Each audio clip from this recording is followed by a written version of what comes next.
Hi சோட்டூஸ், welcome to DD story time. இன்றைக்கி ஒரு குட்டி ஸ்டோரி. நீங்கள் ரெகுலராக யூஸ் பண்ணுற பென்சில் எரேசர் பற்றி பார்க்கலாமா?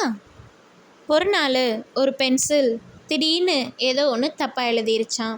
அதை உடனே துடைக்க எரேசர் பக்கத்தில் வந்துதான். அப்போது அந்த பென்சிலுக்கு எரேசரை பார்த்தா ரொம்பவும் சங்கடமாக இருந்துச்சான். என்னோட தவறை திருத்துறதுக்காக உன்னோட ஒரு பாகத்தையே இழக்கிறையே, உனக்கு சங்கடமா இல்லையா அப்படின்னு எரேசர்கிட்ட கேட்டுச்சான். அதுக்கு எரேசர், சேச்சே, நீ செஞ்ச தப்பை திருத்த நான் உதவியாக இருக்கேனே, அதை நினச்சி எனக்கு ரொம்பவும் சந்தோஷம்தான் அப்படின்னு சொல்லிச்சான். இந்த எரேசரை போலவே நம்ம பேரண்ட்ஸும் நம்மளோட தவறுகளை திருத்த நமக்கு ரொம்பவும் ஹெல்ப் பண்ணிகிட்ருக்காங்க இல்லை? நம்மளும் இந்த பென்சில் மாதிரி அவங்களோட பங்கை உணர்ந்து செயல்பட்டால் நம்ம லைஃப்பும் ஓஹோன்னு இருக்கும்ல.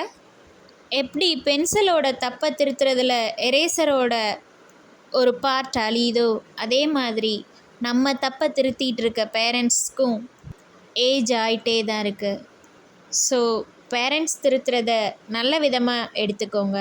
when they are no more, யோசிச்சு பாருங்கள். ஓகே, நம்ம கதையில் வர பென்சிலோட ஹிஸ்ட்ரி என்னன்னு தெரிஞ்சுக்கலாமா? ஆரம்ப காலங்களில் அந்த கிராஃபைட்டை ஒரு கம்பியில் சுற்றி தான் பென்சிலாக யூஸ் பண்ணிகிட்டு இருந்திருக்காங்க. காலப்போக்கில் தான் ஒரு துளையிடப்பட்ட மரக்குச்சிக்குள்ளே அதை சொருகி பென்சிலாக மாற்றிருக்கிறாங்க. ஜெர்மனியில் இருக்க நியூமபர்க் அப்படின்ற இடம் தான் நம்ம பென்சில் பிறந்த இடம். Nice to நோல.